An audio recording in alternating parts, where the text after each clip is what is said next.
Good evening. On behalf of the League of Women Voters of Portland, I'd like to welcome you to our webinar tonight. I am Audrey Zunkel-DeCoursey, Vice President of this league. We are excited to bring this presentation to you as a reflection on the historic city election that we all just experienced here in Portland.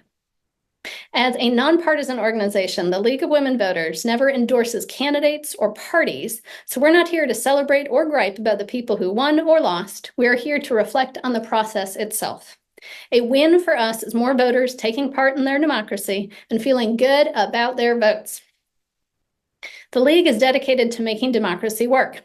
And one of our core beliefs is that democracy functions best when voters are informed about issues and engaged in their communities. And for that reason, we present programs like this to give our Portland neighbors an opportunity to hear about community issues from experts in our community.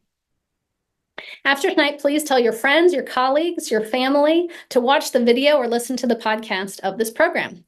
Links to the recordings will be posted on our website by next week. Our website is lwvpdx.org. Our moderator for tonight's discussion is the Portland League President, Carolyn Bupert. Thank you. She will introduce each panelist at the beginning of the program. And our chat facilitator, who will be bringing your questions to the panelists, is the leader of the League's Justice Interest Group, James Offsink. Thank you to James, who is off camera. But before hearing from the panelists, I wanted to share about what the League of Women Voters of Portland did during this election season. We were one of the City of Portland's formal partners in voter education, and we were busy.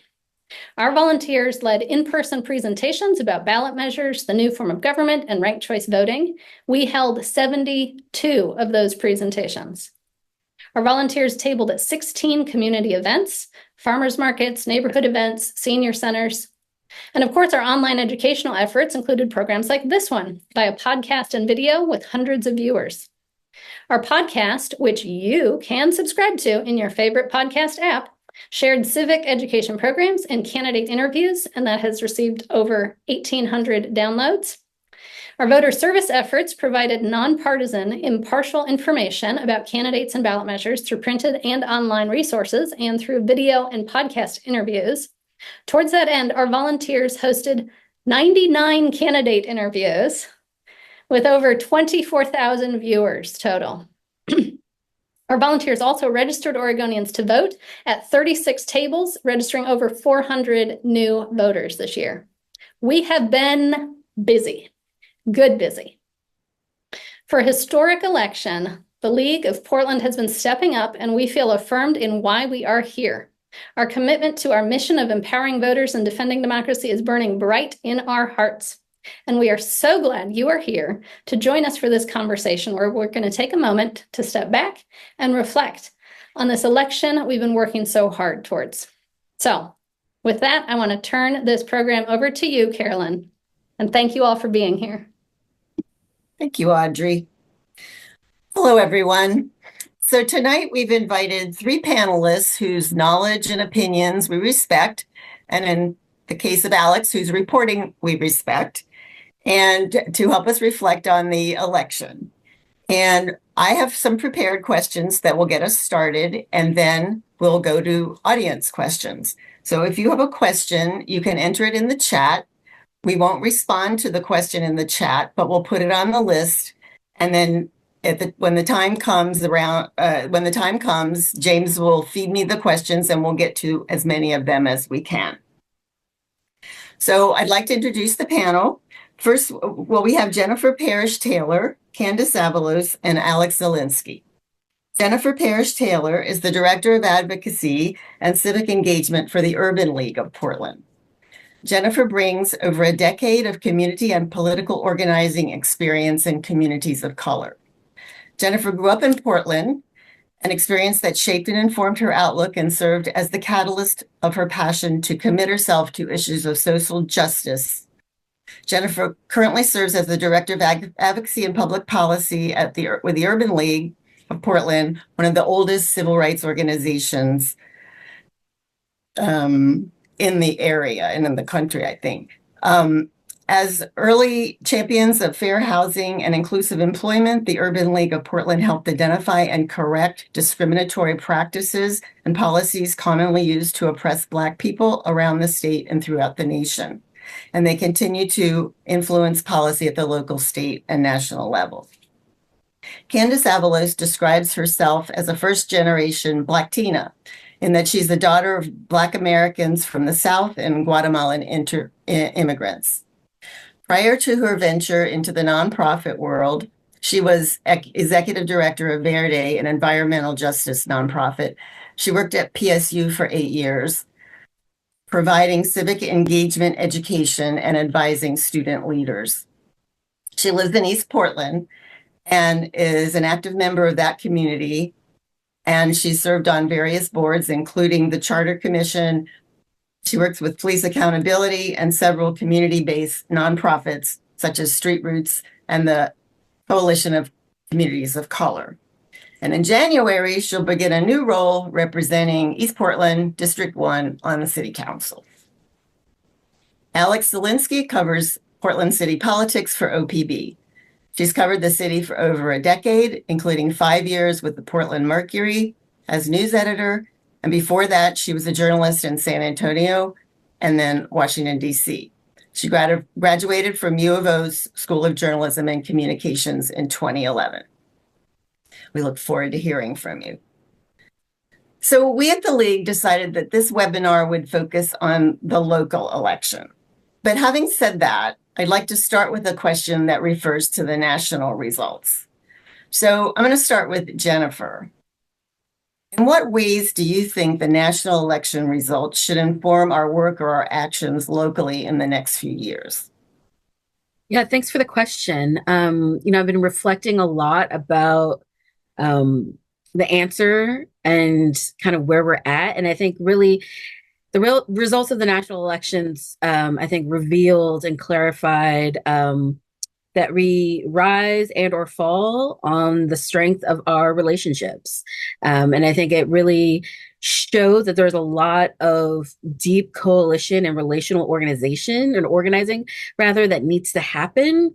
That not only does that work need to happen within our own communities, but across experiences. And that's going to require an infrastructure that can support that work. It's going to require a doubling down of resources in community groups who are in community with the folks that they serve. And it's going to require us to have difficult conversations amongst our communities. I think this is a moment where we can start to build intentional communities and really build relationships that are rooted in the notion that our collective liberation is tied together. And so we have to work together to get there. And so that just tells me that there's a lot of work that needs to be done. But I think there needs to be space for folks to process. And I think oftentimes folks rush to a solution where it's like, okay, we need to marinate and figure out how do we want to move forward and how do we want to be in community with each other, and then start to get about that good work in that business. Thank you. Candace? Thank you for the question. I think what this really clarifies for me is the importance of consistency in growing our movements, because what we witnessed, in 2016, when this first happened, everybody activated, we all bounded together, we found ways to be in solidarity with each other.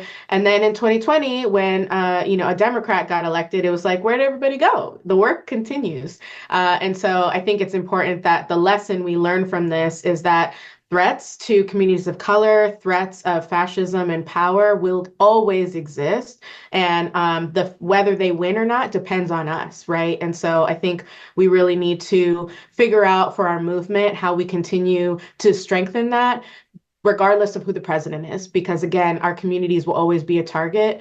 And I think that we have shown that we can do it, and I hope we do it again, but that we sustain it. Thank you. Alex? Yeah, I'd say my answer is a little bit more practical, thinking about how, not that those answers weren't practical, but in terms of just like the nuts and bolts of how the change in White House administration impacts Portland, like how that informs our local situation in that sense. I've been thinking a lot about how the city and county relies a lot on federal funding, relies on Medicaid dollars, infrastructure dollars. There's a lot of big projects that are halfway funded, halfway finished, that are relying on federal dollars. And Portland and the county are both facing some hefty budget issues in the next year, and probably for the next few years after that. And while federal funding is a slice of that, thinking about the changing of the guard in the White House and how that will impact and change the tide of how local community kind of thinks about funding things it cares about, is something that's been on my mind, and seeing how that will trickle down and potentially impact Portland. Thank you. So I have a few questions more, and then we'll move to audience questions. So if you're listening live and you have a question for the speakers, put it in the chat, and we'll keep a list and get to it later. So I think we'll start with Alex on the next one. Did you learn anything from this election, and were there any surprises for you? Certainly learned a lot. This was quite an experiment, and it both a science experiment and social experiment in lots of different ways. I think a couple big takeaways come to mind. One was, I really learned from the outcome of the election that Portland voters are pretty fed up with the status quo. They want to see new leaders with new ideas in positions of power. We also, saw this in our primary election in May when Portlanders voted out the incumbent district attorney. We also saw this in the national stage. People voted for change in the White House. It doesn't always mean left or right. It's just people want something different and something new.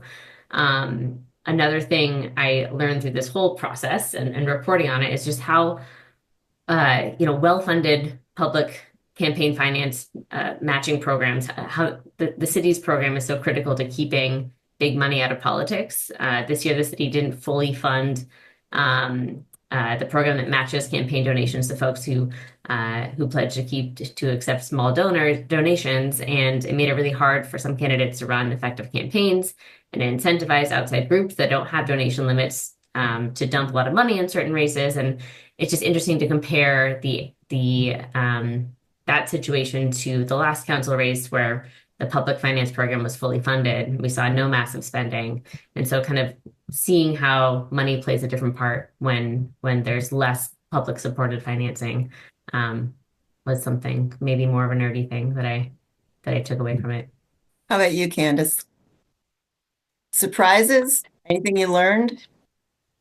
Yeah, so I think the first thing I learned was that ranked choice voting, having districts really mattered to Portlanders. I heard it over and over again. And despite what anyone wants to tell you about the failures of this, we won. We won. Our communities won. Portlanders won in that they were able to truly express their desire for their leaders and make choices that aligned with their values in ways that we just couldn't. You just couldn't under an old system. It was difficult to recruit candidates that would inspire you in that old system. And so I'm really excited to see. I wasn't necessarily surprised. I was obviously expecting it, but I think just the groundswell of support and the way that it showed up, especially on the doors of East Portland, which I know we'll talk about a little more in a minute. I think also, though, definitely agree with Alex on the threat of donor funding and just basic infrastructure. I think it obviously was a unique year and there were a lot of people, but I think we also need to start getting used to the fact that there might always be a lot of people running, and that's actually good. And so we need to stop being afraid of choices and learn to embrace and find ways to make decisions about what things we're looking for in our leaders, and therefore, just spend the time to research that. So we have to build that muscle, that civic muscle, but there's plenty of incentive for Portlanders to do that because they can see now that the outcome can be something they really want. And I feel like a lot of Portlanders haven't felt that in a long time. Thank you, Jennifer. I mean, I would echo much of what has been said. And I think especially the building of the civic muscle. I think for too long, I think voting has been seen as, well, I voted, now I receive a service. And my interaction ends at me just voting. And democracy is a verb. It's an action. You have to engage to really strengthen it and make it so that it serves everyone. And I think because we had so many candidates, folks had to really engage, I think, differently than they would previously, and really have conversations. And I think for me, really wasn't so much what was surprising, but was exciting about this election was the ways in which information was exchanged. And folks really turned to their personal networks to get their thoughts about a specific candidate, to get their thoughts about a specific ballot measure, had really fruitful, sometimes tense conversations. But it really, I think, force folks to refine their viewpoints, refine why they might be for something or why they might be against something, and to have those conversations to get to kind of where their red lines would be around kind of the vision for what the city is going to look like. And so I'm excited to see more of that. As we have these races in the future, and really look forward to having more dynamic conversations that are inclusive, and that build toward a city and hopefully a state that really reflects the needs of everyone, not just the folks that are used to the system and understand how the system works. Thank you. So I'll just follow up a little bit on that. Something that Candace said about there being so many candidates and that being a good thing. Part of our problem in the past has been we don't have a lot of good candidates. We definitely did, especially for city. I'm talking about city council right now because that's where people were complaining about so many candidates, and maybe the mayor's race. But and I heard from people that I associate with, oh, there are just so many candidates. I don't know what to do. I'm just going to leave it blank. Meanwhile, I'm going out to these candidate events and having a great old time. I was really getting into learning about all these people. So what do you think? What would you say to people who say, well, it's just too much trouble to learn about candidates? Let's go back to Alex on that to start with. I mean, I'd argue that that's their prerogative. If that's not something they're prioritizing, it's on them. It's not, I mean, yes, it's on the community and on media and everyone to be educating and be like bringing people along. But yeah, I mean, I understand the overwhelm. At the same time, like it's the same amount of people who would be on a primary ballot in Portland, right? But back when we had primaries, back, a year ago. And one of the reasons why, I mean, and Candace can speak to this, but one of the reasons why to the charter changes, we got rid of primary elections is because so few people actually participated in those elections and actually all came out kind of for the general election. So then just a small, not a handful, but a small amount of people would be voting in primaries and kind of choosing, who the final two are going to be in the general election. And this change allows folks who maybe weren't engaged that first time around back during primary races to be able to whittle down from a big pool of people. And so maybe it's overwhelming and unfamiliar, but it's also how the process has been done in the past. It's just kind of like forcing people to sift through that long list. And yeah, I'd say it's on community and on media and on neighbors and whoever to help like hold folks' hands and say, here's some accessible information about what you should know about these folks. But also, if you don't want to, if you don't want to participate, if you want to wait a little bit to see how things go, that's fine. Okay, thanks. Jennifer, do you have anything to add? Yeah, I mean, I take the view of that's a privileged position to have to not engage. I would remind folks that the Voting Rights Act passed in 1965. My father was 18 when he got the full privileges of voting in this country, and that's not that long ago. And so that means I'm the first person, well, I guess my brother would have been the first person born in our family with voting rights. And so I would say, think of that when you choose not to vote. But then also I would agree with Alex that it is then the responsibility, especially of organizations like the Urban League of Portland and other voter education organizations to really double down on that voter education piece, and really stress why it is so very important to vote.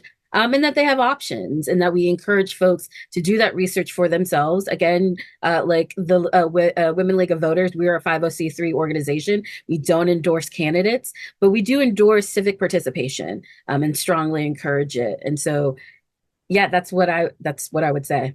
Thanks, Candace. Yeah, I think we are just so used to being spoon-fed small groups of candidates that were decided by small groups of people. And that is why when I say a muscle that we have to work, we're just not used to this. We're not used to having actual options. We're not used to seeing people on our ballots that actually reflect our lived experiences. And so, yeah, we're going to have to get used to it, but that's a good thing to get used to. And yeah, I ran in 2020. There were just as many candidates, especially because 4 out of the 5 seats were up. But there was a primary, and it just shut out a lot of people's voices. So I think, not to diminish people's very real limitations, and that's something I'll talk about in the next question. But I think ultimately this is the point of these organizations, like the League of Women Voters, like Urban League, right? Is to continue to encourage folks to participate because it's good for them, and they need help sometimes understanding that, and that's our job. Thank you. Yeah, so let's go to District 1 where there was lower voter turnout. So what can we do? And by we, I mean the city, organizations, neighbor. What can we do about that to increase voter turnout? So I want to start with Candace on that since you're in District 1. Yeah, absolutely. Well, I think before we start even unpacking low voter turnout, we need to understand, in particular, East Portland's identity. It is something that I was very adamant about because East Portland was getting painted in a very weird way, in my opinion. And I was like, you all clearly don't know who lives here if that's how you're painting this community. What I saw overwhelmingly on the doorstep was myself. I saw my experiences on the doorstep, and I saw people who were frustrated and arguably very fairly mistrustful of a government that they look around and they say, where are you at? Where have you been? And so I think that's what's the context that is missing when you just look at raw numbers. And we all know that there's lies, there's damn lies, and there's statistics. That's what my teacher taught me.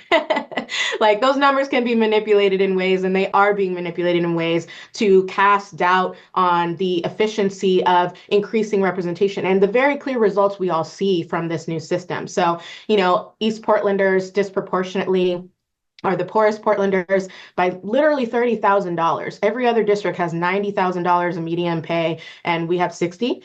We have almost half of the children in the city, which is crazy. And so that means there's a lot of young families, people that are coming out to make a life for themselves out here because it's easier to buy a home. I was able to buy my first home out here. It's the only part of town that I would be able to afford it as a single person, much less if I had kids and a family. And so I think, and then also the life expectancy. This is something one of my fellow candidates, Timur, talked about a lot on the trail, is 10 years less. And so when you put all of that together and you look at the national landscape that is more than just Portland, which is the way we have been squeezing workers for every single ounce of their production and not giving them a dime in return, that impact is felt especially in East Portland. And so I think as we begin to unpack this and we talk about what we learned and how we're going to increase our, voter education, it's very important that we have organizations like Urban League, for example, that can understand the nuance of where a person is coming from when they're choosing not to vote or to undervote and find ways to get them to do that. But again, I think it's my goal as the city councilor for this district to instill some confidence because again, people were very angry when they answered the door and they were like, who the hell are you? I've literally never met a politician in my life. But as soon as I started talking, they were like, wait a minute.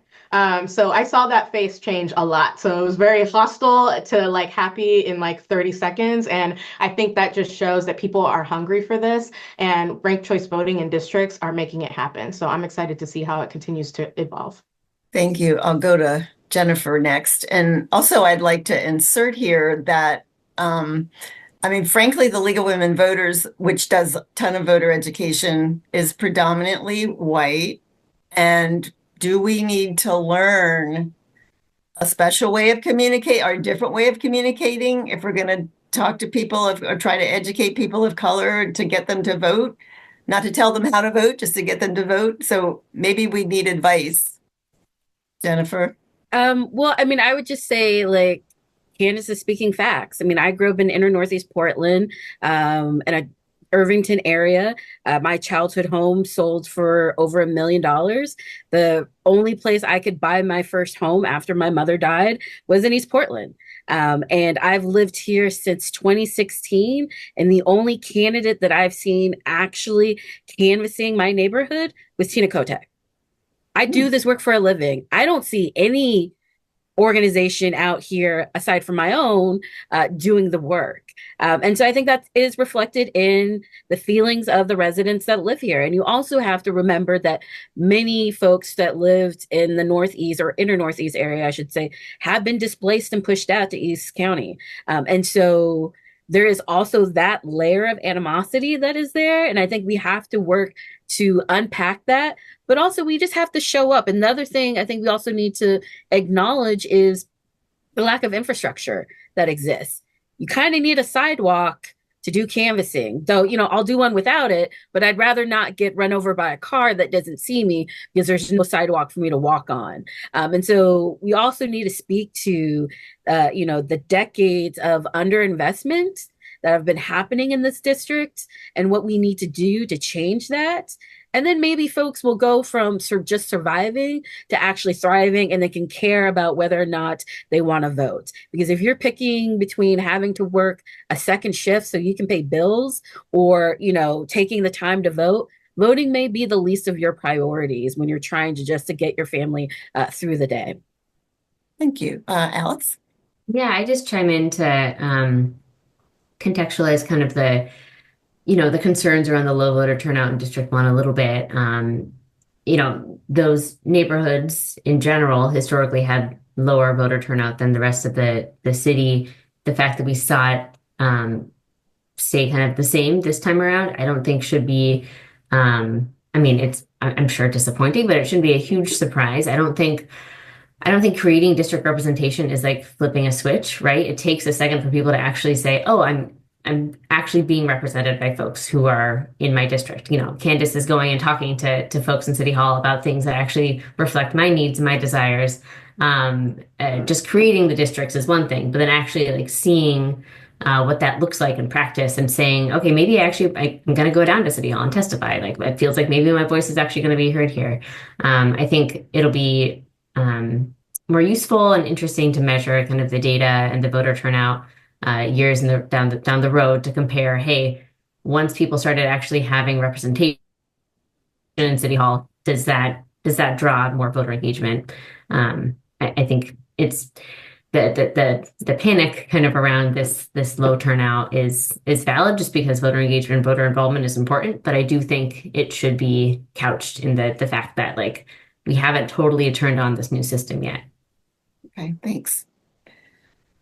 So what can organizations do to encourage engagement? I mean, specifically, we're an organization that part of our mission is to increase voter engagement, especially in the parts of the city that doesn't turn out.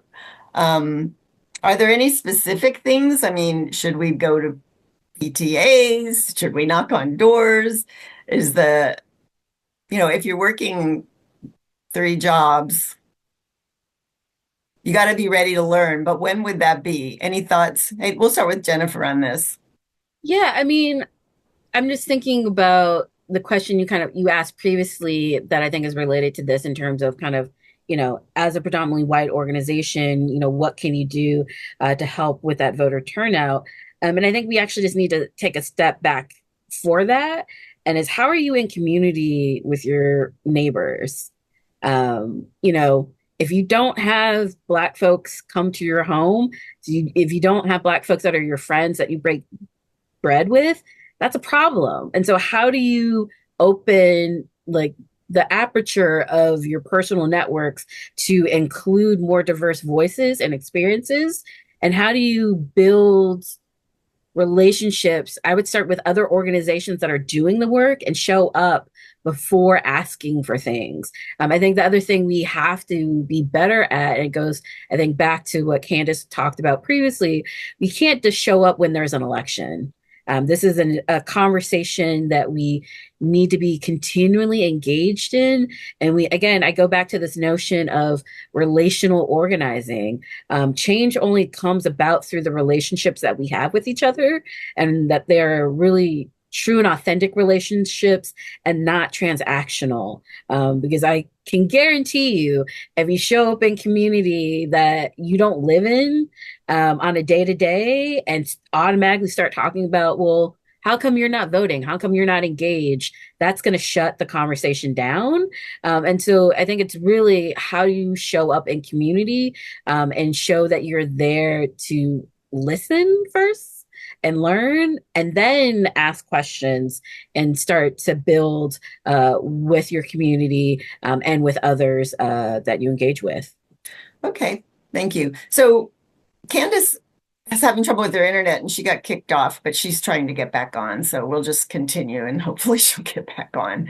Alex, did you have something to add to what Jennifer said? I mean, I don't do a lot of voter engagement work, so I would let that be in the hands of folks who are doing that work. But I agree with, I mean, yeah, it takes work and investment to build trust in communities. That's part of my job, is building trust with sources across the city and people who aren't used to talking to media. And it's not just coming up with an entitled kind of attitude that like, hey, talk to me, you know.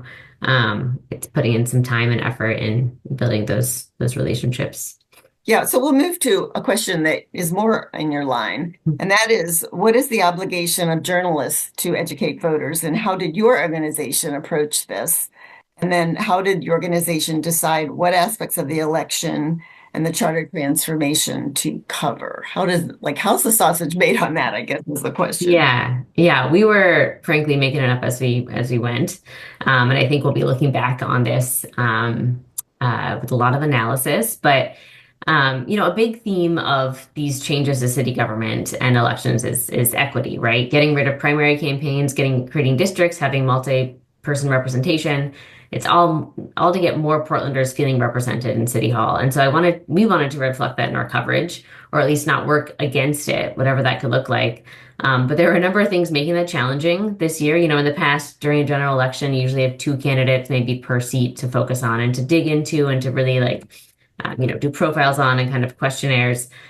This time we had 118 people running for city office, and every single seat was open. And like you said, a lot of them are really serious candidates who are putting a lot of energy and effort into their campaigns. And I am still just one person. So we had to really kind of tear up the playbook and start fresh. And instead of focusing on candidates themselves, instead focused on kind of the mechanisms that people are working within, and the changes that are underway and how they're going and kind of what they mean, and explain to voters and to Portlanders, hey, like, here are the big changes coming to the city. Here's a breakdown and kind of all the folks running to be in charge of those changes. But this is what that means. This is what they look like. Instead of just kind of selecting at random candidates to focus on, that's not the most equitable process. Instead, we kind of did more kind of cookie cutter questionnaires for each voter that we actually partnered up with the Oregonian, because everyone is pretty stretched thin in the media, and we sent out questionnaires to all candidates. One thing that I heard from candidates, and I'm sure Candace can attest to, is that they were just overwhelmed with the amount of surveys and kind of questionnaires coming into their inboxes and the amount of engagement they were being asked to do this election cycle. And so we thought it was easier just to kind of like partner up with another organization, send out a questionnaire, and then be able to kind of compile it on our website so folks can just sift through it when they get their ballots. One last thing that we did at OPB that we've never done before was a voter education event. We held kind of this free community event where we partnered with the city and use some audience engagement to explain ranked choice voting, and also kind of talk about, where this came from, the history of the measure that established this, and kind of the history of city government as a whole, and why this is a tool that folks voted for. And it was kind of the first time that OPB hosted something so kind of in community. and a bit of a pig experiment, but I do think we had a lot of great reception from it. I think it's something we want to do more, not just before each election, but maybe in the middle of cycles, just to like check in with voters and see how people are feeling and if they're understanding kind of all the new systems at play. So yeah, a lot of lessons that we still are, going to be unpacking, I'm sure, for a while. And hoping that we made the right decision. But yeah, we shall see. Okay. So Candace, I want to circle back to you and ask you what you think about, or in your opinion, how can voter education organizations like the League of Women Voters encourage engagement in government? And Jennifer gave a pretty detailed answer on that about not waiting until just the election, developing relationships, don't just come for an ask. But I wanted to hear your answer to that. Yeah, ditto to everything Jennifer's saying. I think maybe the only thing I will add is data. You need to start collecting information on voters. We have these voter activation network systems, Working Families Party has a system. And when it comes time to say, hey, this neighborhood has a lot of folks who speak Russian, we should have something in Russian to make sure they get that. We don't have any of that data.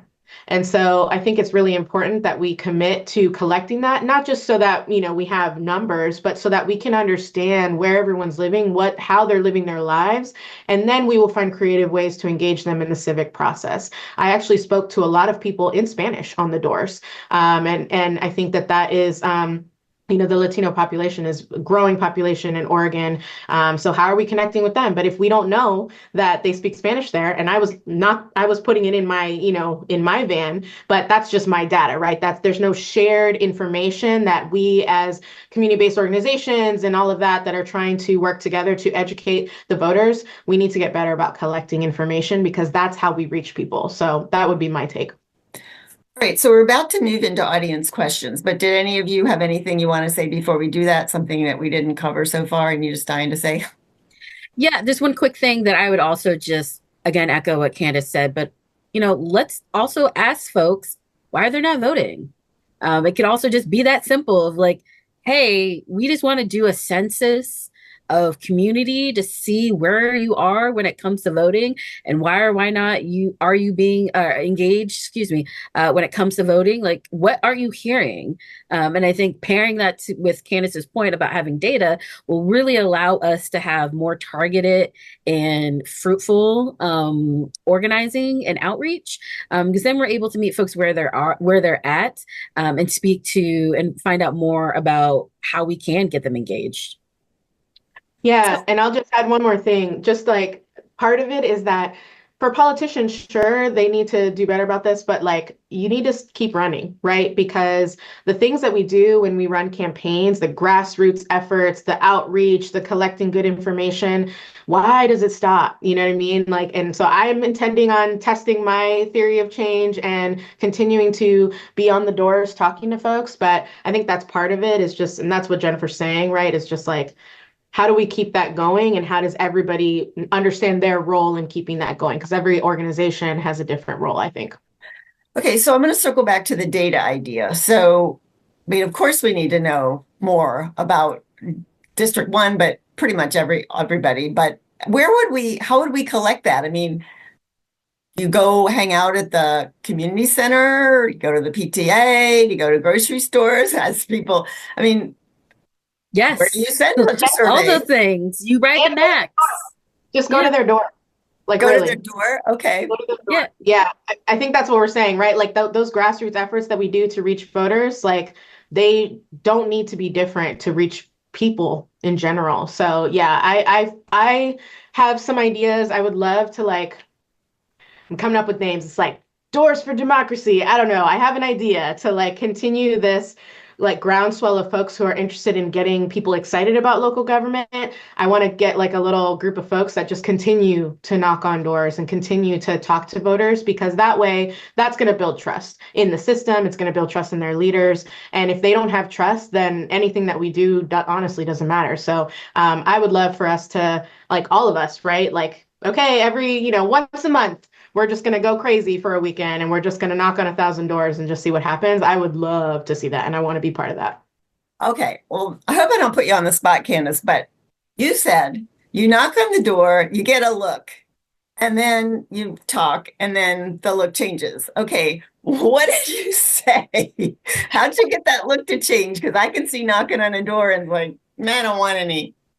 I mean, don't get me wrong, that was not 100% of the doors. I literally had a man shout me off his porch. So like it can be toxic and hostile. So I don't want to create some illusion that voter contact is daisies, right? It really is hard, especially in East Portland, because again, they have so much skepticism and suspicion around anybody knocking on their door, much less a politician. And so I think like Jennifer said, at some point in this, like it's about the relationships, and it was crazy. I had this one experience where I was at a retirement home in East Portland doing a forum, and I said a story about my neighbor who walks, across the street to go to the gym, and she carries one of those airport like lights, those like I don't know.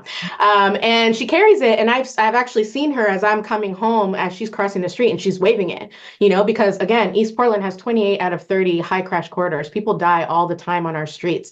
Mm-hmm. And I mentioned that story as I was talking to this community. And then a few days later, I was knocking on someone's door and she goes, I remember you. Didn't you tell the story about your neighbor with the lights? And I was like, what the hell? Like, it is small. This town is small. So I think we underestimate how much people are so interconnected. And I think that's our power. And so we just have to learn like how to build relationships. And I think League of Women Voters is doing that through things like this. I think Portland for All is doing it, right? I think all of our organizations are building that muscle, but I'd love for everybody to like, what's the plan? What's the total plan so that we can all be rowing in the same direction? Because the thing that I felt frustrated by this election is everyone was just like, and I was like, focus, people, focus. So one thing we did a lot of were these presentations on ranked choice voting and no union government, which we did too. We did our part of the city project, I guess, was to focus on seniors. So we did a lot of retirement homes, senior communities, and we did churches, and we did some cultural associations. And I must say that was so fun. We give a little spiel and then back and forth and so on. So fun. We did not do door to door, I don't think. We did tabling at farmers markets, but the door to door concept, I'll have to think about that if I can get up my nerve to knock on people's doors and face the rejection. It's hard. Got to do it, right? It is hard. Trust me, it is, but it's worth it. It's worth it. More often than not, you can turn people's attitudes. So just like I would have like a crappy door and then be like, okay, I got to knock on at least 5 more because I can't leave on this crappy note. So it's democracy is not easy. Not easy for sure. And I think that's it. That's the crux of all of it, is that we as individuals have to get over the discomfort of talking to strangers. I know it can be a lot if you're an introvert. I'm very introverted, but I've had to grow into being an extrovert based on my work and based on my commitment to movement building. And democracy is at risk if we don't talk to each other. And that's, again, going back to the first question, that's for me, that's what it has shown, is that we do not talk to each other, or we don't talk to folks who are different from us. We talk to our echo chamber so we can hear what we think and have it echoed back to us, and we keep going and living our lives. Well, folks need to be uncomfortable, because I don't want to live in a fascist nation because I want it to remain comfortable. Okay. You can send me the bill for your consultant advice afterwards. This is good advice. Okay, Alex, did you want to add anything? Because then we're going to go to audience questions. No, we can just keep going. Okay. All right. First question is, the most recent election can be seen as a big pilot test for a new system. It will take a cycle or two for the system to mature. Are there any changes you would like to see sooner? Well, first of all, I think what's important is we have to commit. We need to commit to something, right? Because what keeps happening is people are like, we're going to do this big, bold thing. It didn't work exactly how I thought it was going to. Let's get rid of it. Like, please, like, This is like the thing that makes me very frustrated, and I understand where it's coming from because people are desperate for change and solutions to their problems that are very real. And yet, I think it's my responsibility as a leader to teach people the patience of committing to a long-term vision. And I don't know how to do that. I'm going to figure that out over the next 4 years, but I am committed to doing that because I just feel like that's the most important thing we should do. All that being said, I think that there were a lot of things that need to change on the campaign finance side because a number of independent expenditures due to us not having resources was very detrimental. I think luckily, I think the damage wasn't as bad as I thought it was going to be, but we can't continue that way. Of course, we need to continue our engagement for voter education. And I think we just need to create, some regular checkpoints so that we're not waiting until things are big problems before we fix them. Like there are a lot of things that I'm sure as soon as I get in there and be like, we need to tweak this little thing or this process or this ordinance or whatever, but that's very in the weeds and the everyday person doesn't need that. What they want is the outcome. And so I think we just need to be diligent. And honestly, I think that's something League of Women Voters actually you're very, very good at. You're good at being like, here's an issue. Let's research it. Let's talk to experts. Let's propose something. Like you can't expect leaders. I definitely don't know everything. So I think that's the work of community is helping feed us this data, this information, this research, so we can make better decisions. So I think that's part of this process too. Thank you. Yeah, we're really excited about starting in January, going down there and seeing how, well, basically it's going to be a lot of in the weeds for a while, right? But we're very excited about all of that. Okay, so Jennifer, did you want to weigh in on that question? Yeah, I mean, I think we need to continue to do the voter education. I think my biggest critique, to be clear, we were also a partner with the city related to voter education, is that I felt it didn't start soon enough. I understood that, folks wanted to wait until after the May elections because they didn't want to confuse folks.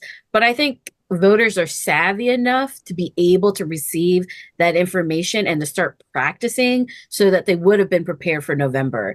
And I think especially in communities of color, specifically Black communities, given the history of voting in this country and the attempts to take voting rights away, I could understand why there's apprehension and anxiety around changing how we vote.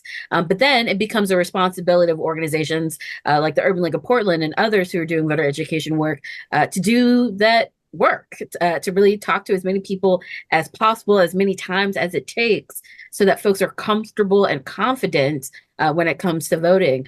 I think, what's really going to be important is, again, going back to this notion of democracy not being a service, that it's an active thing that we have to do, is we have to, as voters, be engaged in the implementation of this experiment of RCV and seeing how it works. And we have to be open and flexible enough to say, okay, we might want to do something a slightly different, or we're going to give this enough time to really see how it functions so that everyone can participate. And also, more importantly, we need the resources to do that. We need an organizing infrastructure, quite frankly, for the entire state so that we can do that outreach to folks, meet them where they are, and get them engaged.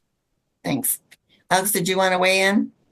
Yeah, so I mean, I don't have an opinion on what might need to change in the next few years. If anything, I will say that you talk to any political scientist and they'll tell you that electoral change takes time, and to measure the impact of a change in the way people are voting or the way people are being represented, it's impossible to measure the success of it in one cycle or 4 or 5.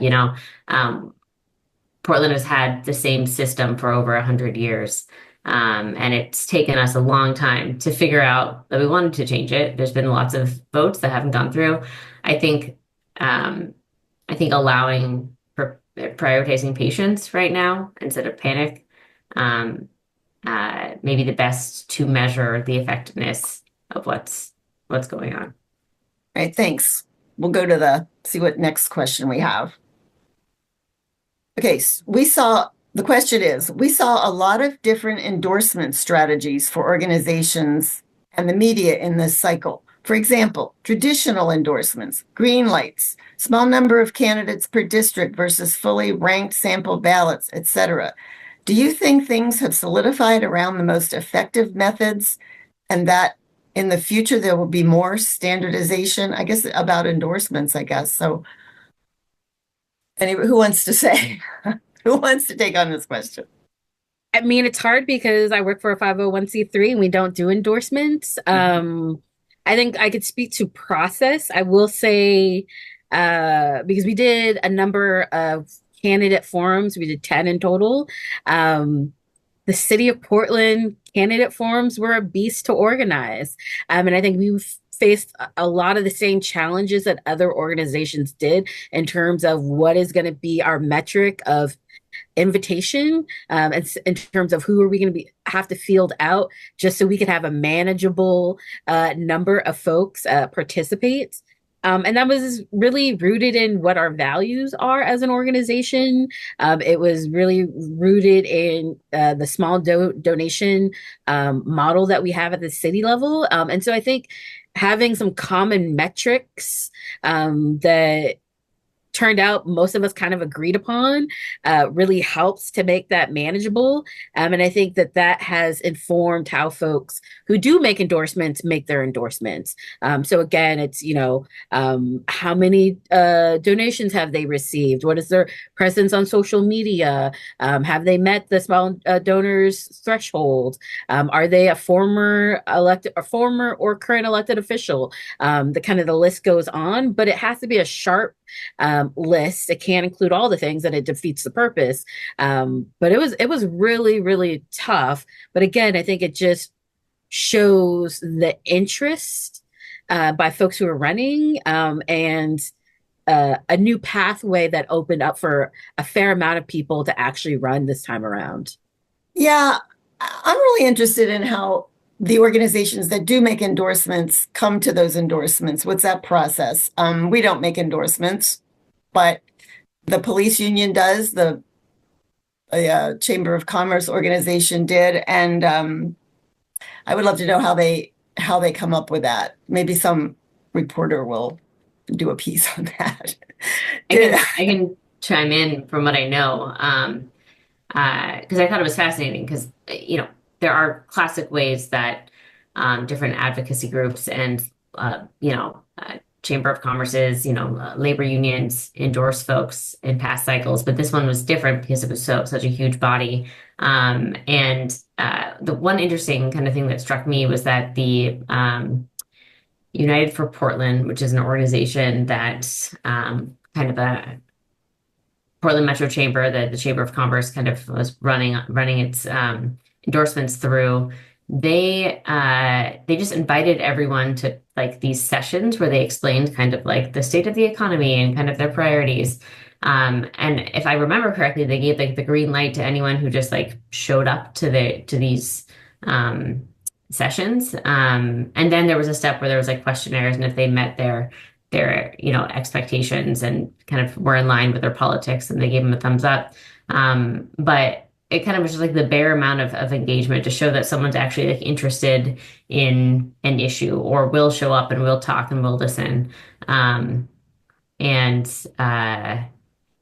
And I mean, I'm also not at a publication that endorses anyone, which I'm very grateful for. So I can't speak to that much, but it is interesting seeing how those functions change and how those processes change when the pool is larger, when there's a ton of kind of qualified people running, and it's sometimes hard to parse between pretty like-minded candidates. Endorsements matter. Did you have something to say on that, Candace? I have too much to say. I will say is I really liked what the Oregon Futures Lab did this year. They did a kind of a common app like you had in college, where all these colleges agreed that you were going to have one application with the standard questions. They did that, and a bunch of organizations bought into that. And so then they would get the information from the Common App, and then they could ask any additional questions. And some chose to ask a million more questions, and some chose to just ask a couple more. But I thought that was a very good start because, I've been a candidate twice, and the questionnaires are brutal. have a lot of opinions about them. I understand where they're coming from. I understand why it's important to get information about your specific interest group. And also, it's very exhausting, and we need to figure out how we're going to support candidates like me, because I had to work my full-time job. I couldn't quit my job, right? I had to work full-time, and I had to do other questionnaires, and I had, you know what I mean? So I just think that's a question about the ecosystem and how we are supporting the candidates that we want to see emerge and lead. There are a lot of barriers. But I think, what's interesting too, I mean, you're asking like, how do they do it? The truth is they all do it differently. They all have their different ways of going about it. And as candidates, we all make decisions too on what we even go for. There were definitely, endorsements I purposely did not seek, right? So it's all very values aligned. It's like what your priorities are. It's power, and it's politics. And so you can't avoid it. But I think it's good to have a mix of people who are interested in elevating their issue. I mean, that is democracy. So I am 100% in support of that. And so, yeah, I would love to see some of the organizations continue to do what they started, which is like consolidating efforts, not because they want to, it's going to dilute their values, but it's just going to make it easier on the candidates that they actually want to support. Okay. So I see the next question is for Candace. As a member of the Charter Review Commission, what were your expectations for the changes to elections, and what did you see play out? Yeah, I mean, we did something amazing. We moved forward a huge reform for our city that was rooted in the experiences of the folks that have been left behind, right? And so already win. I think that the fact that we had a bunch of people come out to run and that it was much more accessible to run in the system, another win. The fact that the outcome was a vast diversity of people, I think that it's a win. You know what I mean? So I feel like what I'm seeing is exactly what we talked about, right? We spent all that time figuring out how to, put this new charter together. And we talked to thousands of Portlanders to see what their priorities were, what their barriers were to engaging. And we learned from that and created something that I think truly is working and has the potential to be even better as it ages and matures. And our electorate continues to, understand their new power, because that's really what it gave people. It gave voters a lot of power at the ballot box that they're not used to. So I'm really excited about that. I think that's on the RCV and election side. Some of you may know I was the chair of the Form of Government Committee. So it was actually, I mean, I was on all the committees because I'm just extra like that, but I was technically leading the Form of Government one. And so that's the one that I think has the biggest question mark, because we're going to see. We're going to see how we engage with the mayor's office. We're going to see what the council president's responsibilities are going to be. How are the councilors going to negotiate issues from districts to, having a neighborhood view and a citywide impact? So I think that's the biggest unknown. But as far as the other half of the charter reforms on voting and increasing democracy at the ballot box, I find that it was pretty successful. Thank you. So the next question is for everyone. Did you feel that the city campaigns using RCV did in fact lead to kinder campaigning, as we heard would be the case when we were discussing whether to use RCV? Okay, we'll start with Jennifer on this. Give Candace a break for just a minute. I mean, I would say because there were so many candidates, the candidates had to really focus in on what they were bringing to the table in terms of what they were offering as a candidate, their vision for the city, etc. And when you only have 2.5 minutes in a candidate forum, you don't really have enough time to talk poorly about anyone else that you're running against. And I know for us at the Urban League of Portland, we made it clear with our candidate forums that these were forums and not debates, and that we really wanted to hear from the candidates themselves about solutions they had for the city as it pertained to our communities. And I will say, as someone who is a political junkie and has been doing this for a while, I didn't see a lot of, at least at the city level, I didn't see a lot of negative campaigning. I think if anything, folks who were running were coalescing into slates in terms of, coalescing around like-minded candidates who shared their values, and while they were making a pitch for themselves, would also speak highly of other folks that they were running against. So I think it has been a win for voters and will continue to be one as it matures, as Candace says. Alex, what do you think?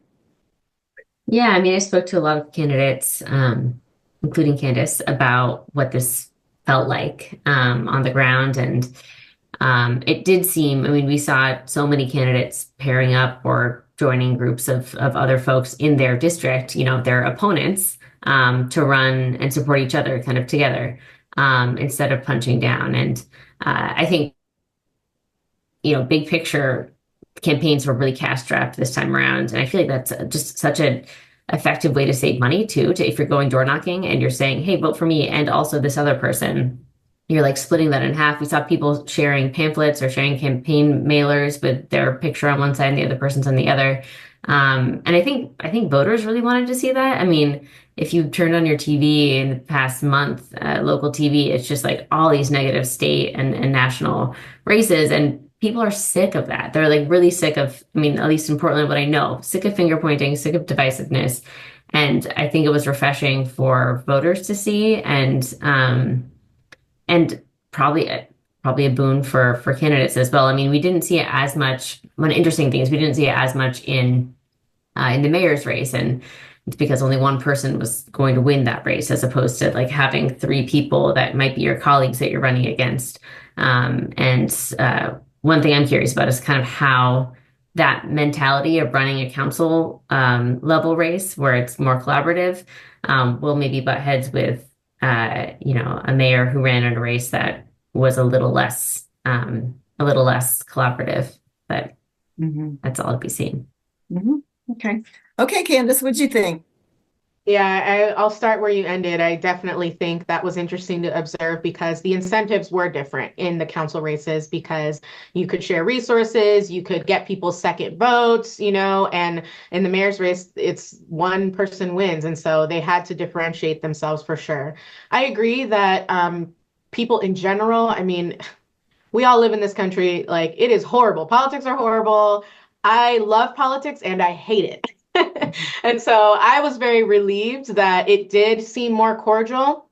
But I'll be honest, I have mixed feelings because I think that, especially in a city like Portland, where everyone's a Democrat, I think people needed to be challenged on their ideas that they were stating that were very anti, you know, Democrat, anti-liberal, anti, you know, people. And it was like, well, they're Democrats. It's like, what does that mean? What does that mean in a city like ours where everyone is somewhat liberal, right? And what are you defining as your policies being, you know, liberal or conservative, right? So I definitely there were moments along the trail where and kind of towards the end where it wasn't feeling as cordial at a couple of forums that I was at. And I was like, looking down the line of candidates, like, is anybody going to challenge that outrageous thing they just said? And it's tricky, right? Because everyone's like, we're all vibing, this is all fun. And so you don't want to be the person that's like, well, and so that was really tough for me to navigate on the trail. Honestly, there were other people who were interrupting, and I was like, great. Love that for you because then I don't have to do it. And so, yeah, I do think it's interesting. And we're going to need to find a happy medium there because I don't think that does voters a service to just be like, everyone's happy. We all agree. That's not true. There were people running on vastly different platforms and, in my opinion, platforms that were really harmful to Portlanders. And if we're too afraid to call that out just because everyone is supposedly a Democrat, then we're going to misinform Portlanders. And then people like me are going to keep getting blamed for problems that, and everyone's like, Portland is getting destroyed by progressives. Are they in the room? Where are they at? Because that is not what I'm seeing. And so I think that that distorted narrative like needs to be challenged. And I think that's one way that we challenge it is not being so friendly that we're not willing to call out the ways that we are different and how our visions are different for Portlanders and giving them a true option to choose what vision they prefer. Yes. Okay, next question is for Candace as well. Candace mentioned East Portland workers being squeezed. Based on who we know comprises the new council, I'm interested in the panelists' thoughts on changes we might see to economic policies of the city that would affect income and wealth in East Portland. So we'll start with Candace because they mentioned her, but they actually want to hear from everybody. Okay, so what are the policies to address Economic policies of the city What are your thoughts on changes to economic policies of the city that would affect income and wealth in East Portland? That's tricky in my mind. Yeah, for sure. That's tricky. There is no panacea. I think there are things that are interconnected between what the city can do and what all the other levels of government need to be doing to address that. Ultimately, East Portlanders, again, they're coming out here because it is a place where they can start their families. And one of the things that we talk about a lot in my work at Verde in the Cully neighborhood, which is technically District 2, is how do we increase assets for community members and not displacing them, right? When we had the campaign to build Cully Park, we knew that that could lead to displacement because it increases property values. You have a shiny new thing, and then people get pushed out. And then the people that you built that park for no longer live there because everything increased in price. And so that is really tricky. I'm not going to pretend to be an anti-displacement expert. I'm reading a book over here about Portland and displacement, actually, and it's very informative. So I think that there's a lot of tools that we have. But at the end of the day, we just need to understand that we are an employer. So we have opportunities to increase the quality of living for all of the folks that work for the city of Portland. We are also a place where we can nurture new leadership. It's important that we are making government work attractive to young people who are entering a sector, so that we can continue to build a workforce that will deliver on these promises that we have set forth. And so I think that's a couple of ways, but maybe the last way I'll just say is that East Portland is big on lots of small businesses that are created by immigrants and refugees. So how are we helping them build wealth for their family, as well as building community wealth by offering services and goods that make our community thrive? Those are a couple of ways we can start to do that. Okay. Alex or Jennifer, either of you want to weigh in on that? Yeah, I can jump in. I mean, I think, building wealth is not also just financial. It's going to be the well-being and the health of the folks that live in that community. As someone that lives out in East County, one of the things I've seen is the closing of kind of mainstays or like access to goods and services. For example, I see a lot of grocery stores closing. So then that's going to mean that the folks who were able to go to a grocery store that was 15 minutes away now have to go 20, 25 minutes. And depending on if you're taking, public transit, that time is going to extend. And so that extends to more than just grocery stores. The lack of access to healthcare, the lack of access to childcare, the lack of access to high-paying jobs. We really need to reinvest in this area and double down, so that folks have access to those things, and so that life expectancies can be extended, and that the racial wealth gap can begin to close. And that's really going to take some intentionality that, I believe this area of Portland just really hasn't gotten for decades. And we're going to have those difficult conversations and really, as voters, really be discerning in people's policy proposals and who we choose to support, so that we can build toward the vision that we see for all Portlanders, but most especially for those communities that need to be centered in this moment so that they can also thrive. Yeah, I don't really have any comment on economic policy necessarily, but I have questions. Yeah. Well, I have a question for you, and we're going to get into the wrap up future-oriented questions now, and I'll start with you, Alex. So, in your view, what is your understanding of how Portlanders can engage with the new city leadership? I mean, practically, how do I engage? That's a great question. That's a question that I have as to how media can engage with the new city leadership. I think, there's going to be so many more venues for public engagement, at least if everything goes as planned. We're going to have council committees now. We're not just going to have one city council meeting every week. There'll be committees that have focused areas. So you're going to have like a kind of like the state government. You'll have a committee on maybe housing issues or transportation or public safety, and those will be venues for the public to come and actually testify on policy and ideas before it goes to the full city council, and actually help shape it before it's really hammered out, which is kind of something that we have currently in our current council, but it's not in these committee forums where it's like if you have a really certain issue or subject area you really want to focus on and kind of help shape, you can make space in those committees and really get to know the commissioners who are on those committees or the counselors who are on those committees. So I do think there's going to be more venues. It also sounds like we're going to have district offices, so we'll have commissioners or counselors who are based in their district and ideally have a space or maybe town halls and meetings in their district where people won't have to take a bus to City Hall to testify or skip out on take a day off work or something to show up. So I'm hopeful that there's going to be more venues for the public to engage and to really be heard. I think that's the intent of these changes to government. So I'm curious to see what that looks like in practice. And yeah, I'm always here to make a pitch for more access to reporters as well. Candace? Yeah, I mean, all of those things are correct. There are going to be more ways for folks with a new legislative style form of government to engage. And that was why we did that, right? We want people to have easier access to advocate for the things that they need to. Because right now it's like, who do you talk to? The commissioner in charge of the bureau, right? Like we could go on and on about how that's just not working for us. So I think that's important. And also, I'm recognizing I'm clear-eyed about the fact that we didn't get left with a lot of money. We have one staff person. We don't have district offices, and these are going to be tough budget decisions we're going to have to make immediately. But they are important, and they are the infrastructure that will continue to build this civic muscle. So I personally will be prioritizing that very quickly in the budget because we need to ensure that, like Alex says, people are not going to go down to downtown. Right? They're not going to go downtown in the middle of the day to have their voices heard. And because that is the only way that people can engage, those are the only voices we've heard.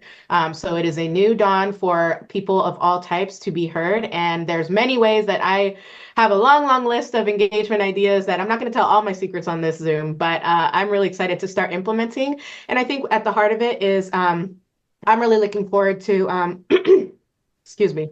Oh, I'm still sick. I'm looking forward to the counselors getting creative and innovative about ways that they can reach people. And I'm planning on doing my own research across the country around like, what are other ways that, counselors are engaging with their communities. I was totally that girl in in college when I was student body president, where I was just constantly coming up with new ideas. I was like, it's Write Out Wednesday. Like, here's a random whiteboard. Just tell me what you think. You know what I mean? Like, let's not make it so heavy. Like, I think we can be light about it and just find creative ways to attract different types of people. And I'm excited to do that with organizations like y'all's too. Okay. Jennifer, do you have something to add?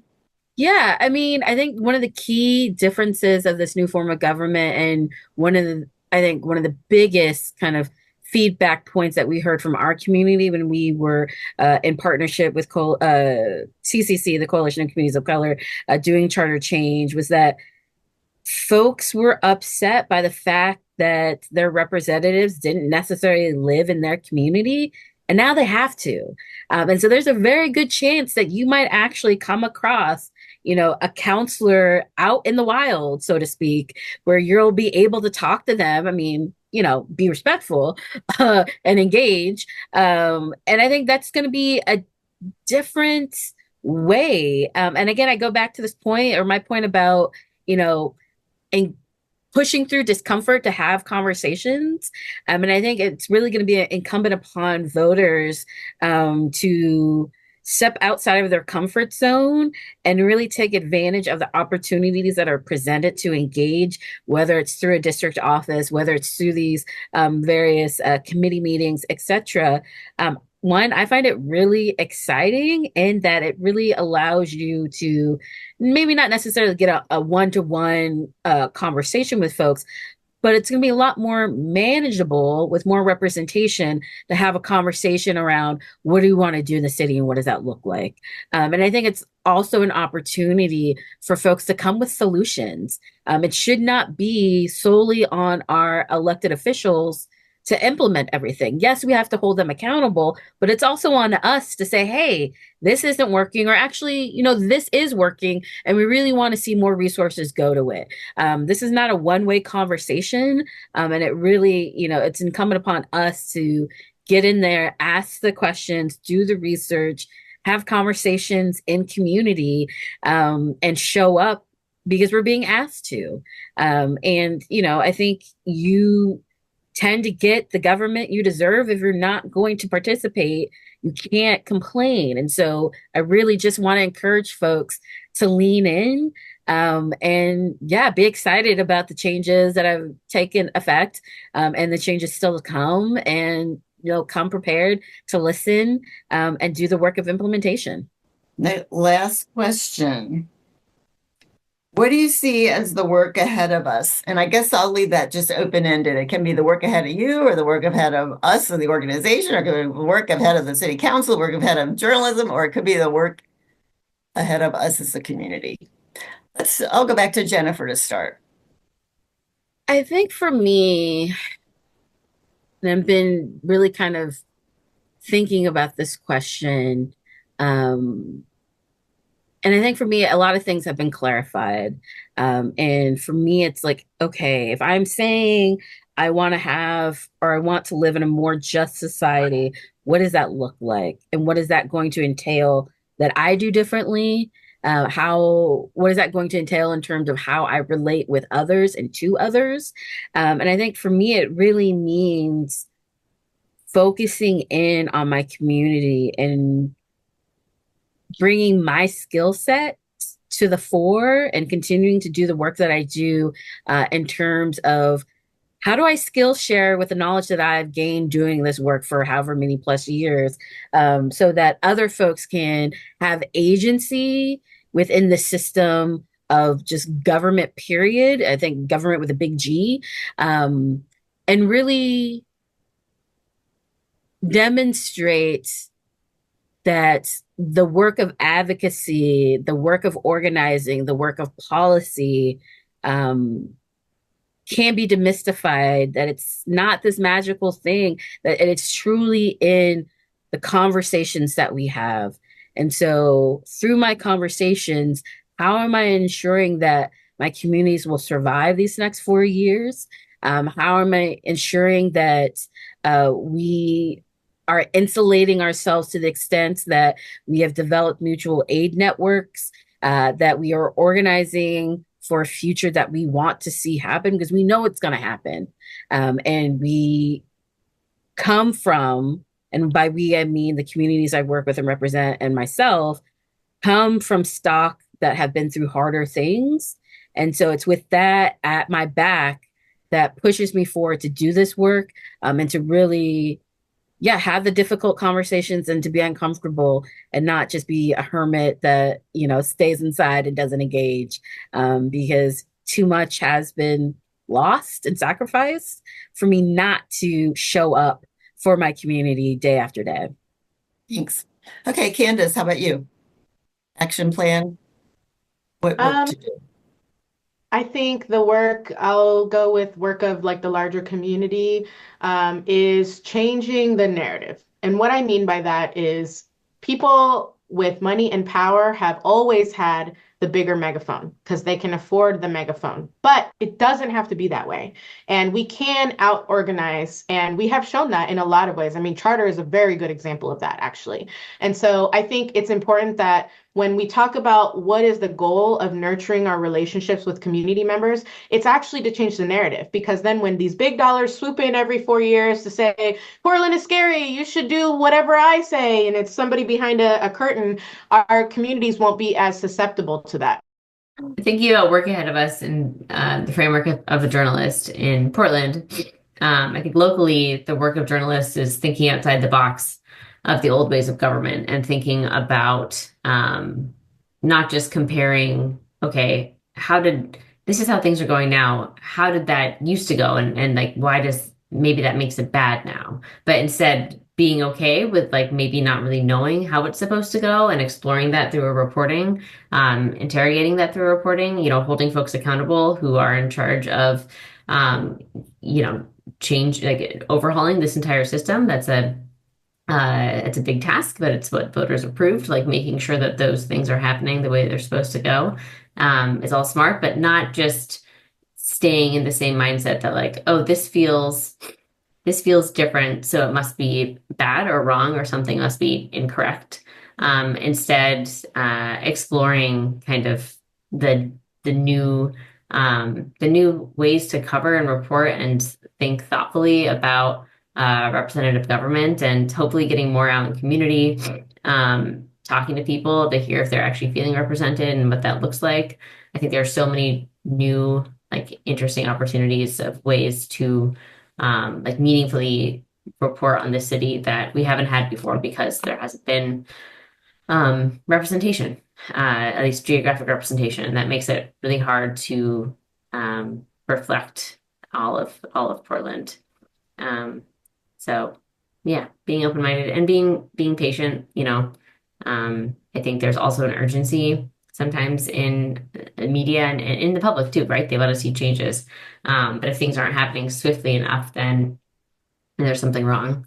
But being able to explain maybe why they aren't happening swiftly, and if there's a reason there that's actually worth understanding. Yeah, and just being like patient with ourselves too. We are all learning something new, and we're probably getting a lot of it wrong. The number of times I like probably incorrectly explained ranked choice voting, like I'm getting better and I'm getting swifter at it.